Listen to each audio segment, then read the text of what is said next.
Hello everyone, welcome back. Let's talk about another medium problem on Leetcode today. Evaluate reverse Polish notation, Leetcode 150. In this problem, we are given an array of strings called tokens representing an arithmetic expression in reverse Polish notation.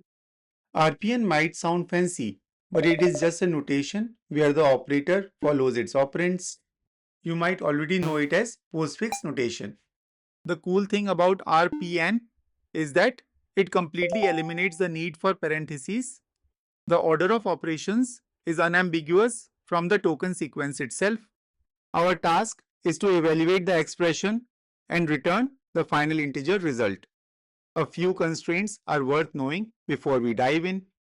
We only have 4 operators: plus, minus, multiplication and division, all binary, so every operator always consumes exactly 2 operands.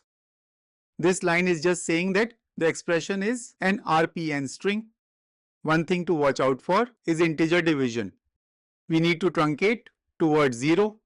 So 7 divided by 2 is 3, not 3.5 and not 4. If you are using Java, this happens automatically. If you are in Python, you will want to use int of a divided by b. There is no division by 0, so no defensive checks are needed. The input is always valid, so no need to handle malformed tokens. And all values fit in a 32-bit integer, so a regular int in Java is sufficient. Let's look at a couple of examples. For the first one, in the tokens array, we see 2 and 1, then the plus operator. We add them to get 3. Now we have that 3 and another 3, followed by the multiplication operator. 3 times 3 gives us 9. That's our final answer. For the second example, in the tokens array, we encounter 13 and 5, then the slash. 13 divided by 5 truncates to 2. Now we effectively have 4, 2 and plus. We take that 4 and our result 2, add them up and get 6. Notice that division happened before addition, even though the plus sign appears last in the array. That's the beauty of RPN. The order is baked right into the token sequence. And what we just walked through in examples is actually the most straightforward brute force way to solve this problem. We repeatedly scan from left to right, find an operator, apply it to the 2 numbers right behind it, and shrink the array by replacing those 3 elements, that is, the 2 operands and the operator with the single result. We repeat this until the array contains only one element. While this works, it is inefficient. Deleting elements from the middle of an array and shifting the remaining elements takes O of n time, and an expression may have roughly n over 2 operators, which means we are doing that deletion for each one, leading to a quadratic time complexity overall. The main bottleneck in the naive approach is that we keep scanning the same array over and over, and modifying the middle of an array is a slow operation. We need a way to remember the numbers we've seen and quickly grab the last 2 whenever an operator appears. Wait, grab the last 2 numbers? That sounds like a last in first out pattern. That's exactly what a stack is built for. By using a stack, we can process the entire expression in a single pass. Here is the plan. We read the array from left to right and follow just 2 rules.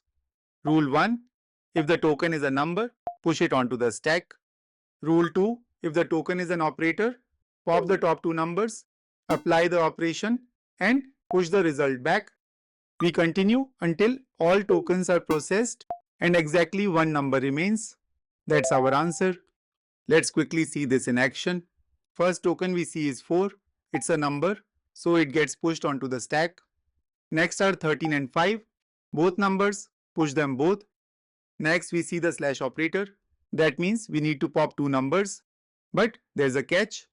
Because of the LIFO nature of the stack, the first value you pop is the second operand. So when we pop, we get 5 first. That's the divisor. Then 13, the dividend. We compute 13 over 5, not 5 over 13. This matters because division and subtraction are non-commutative. Swapping the operands gives a different result. Addition and multiplication are fine either way. 13 divided by 5 is 2, which we push back onto the stack. Next is the plus operator. We pop 2, then 4. Add them up, that's 6. Push it back. Now, only one number is left on the stack, 6. And that's our answer.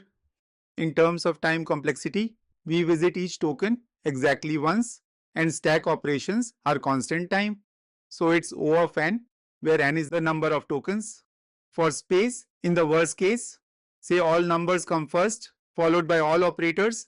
Our stack holds roughly half the tokens at once. So space is also O of n. Now let's go through the code with Java on the left and Python on the right. We start with an empty stack.